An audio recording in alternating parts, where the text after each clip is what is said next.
Is the collapse of NATO the goal that Trump has set for himself, judging by his recent statements? What do you think?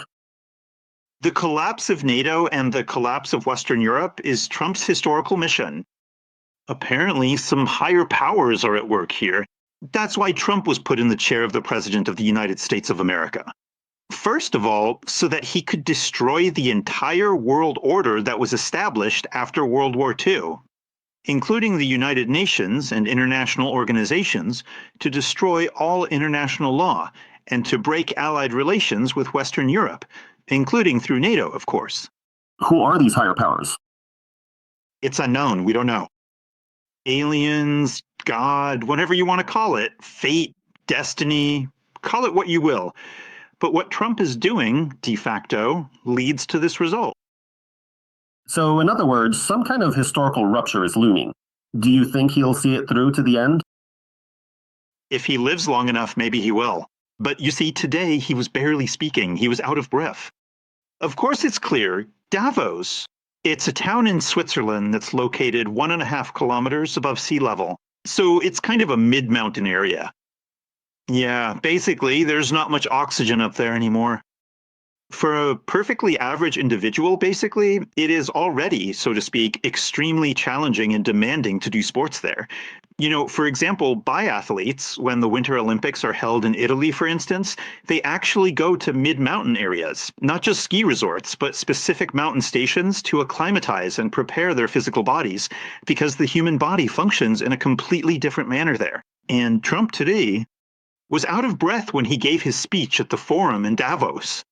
He continuously kept having the same experience, and he persistently kept doing this over and over, this kind of breathing.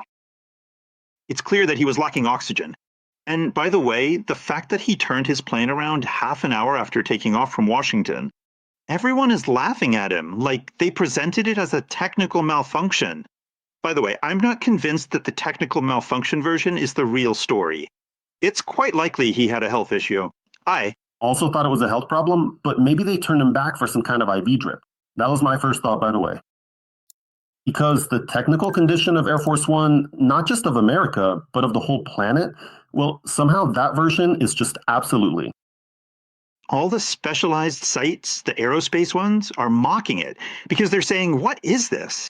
Or is it the greatest power in the world whose Air Force One is not in proper condition? I really doubt that. Although things do happen. But still, they took off, flew for 30 minutes, then turned around and switched planes. But actually, I think they were reviving him. Maybe he had some kind of attack or something else happened, because even his voice was hoarse today when he came out. And on top of that, he was short of breath. Well, it's obvious that he's overweight. And at an altitude of 1.5 kilometers, you can already feel it. And Have you ever found yourself seriously contemplating what exactly would happen if, say, Donald Trump were unexpectedly compelled, even in the mildest of scenarios, to step down from his position due to health reasons? in America, all of that is spelled out. J.D. Vance. Becomes president. No, that's clear. How will the overall policy of the United States of America change? Or will this course continue? With J.D. Vance going forward? I Think that J.D. Vance will do the same thing that Tokayev did with Nazarbayev. That is, in reality, he's waiting for the moment when he becomes president. At first, he'll do something ceremonial, meaning he'll bow back and forth for a while. But once he consolidates his power, once he truly feels he has the levers of authority, because the very fact of you as a new person moving into the White House is one thing. But getting all the elites on your side is a very difficult task. By the way, in this sense, Macron tried to pull a trick on the National Front in 2024 when he organized the elections. And I think his idea was this. What was he planning to do? Jordan Bardella as prime minister.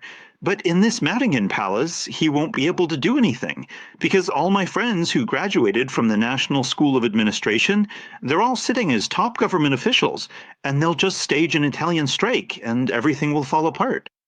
In other words, they won't process any documents, no administrative paperwork at all.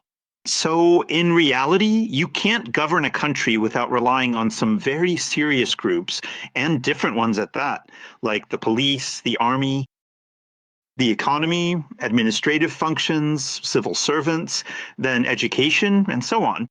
In other words, it's actually a very complicated thing. And Jay Divins basically doesn't have those levers of power right now. He's a king without a crown. And even if he becomes a crowned king, that doesn't mean he'll actually govern the country. It's like, the Queen of England. She, so to speak, reigns. But in reality, she doesn't govern anything because in the UK, everything is run by the Prime Minister and Parliament. And the same story will play out in exactly the same way when Trump leaves.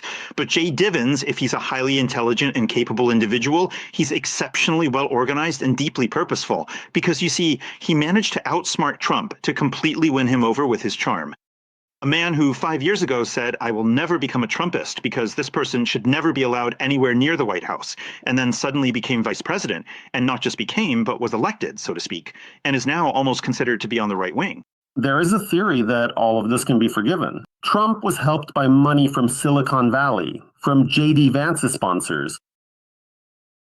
There are a lot of theories, and knowing Trump's love for the dollar, his one true love that has stayed with him all his life, it's easy to believe these theories. Sergei, well then, all right, let's move on to the question of Europe.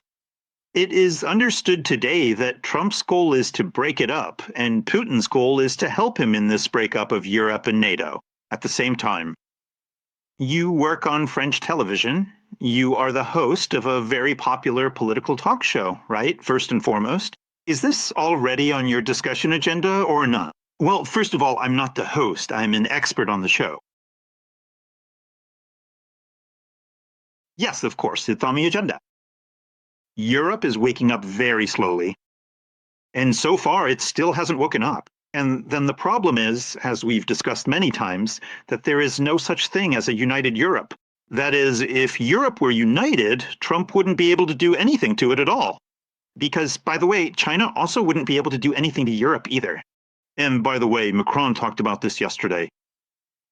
Roughly speaking, he said that we're the only fools because everyone uses us, and we're all afraid to state that, first of all, Europe has a population of 450 million. That's 100 million more than the United States of America. That's comparable to China in terms of GDP if you take the combined GDP of the 27 European Union countries. These are good, advanced technologies. Europe, if you add up, by the way, all the military budgets, it's about $1 trillion, which is the same as the United States of America. In other words, Europe has every opportunity to counter these advantages of influence. But it hasn't matured to that point yet. Not yet.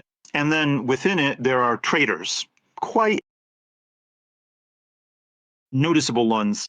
That's Fico and Orban. But there are also less noticeable ones. For example, Meloni herself.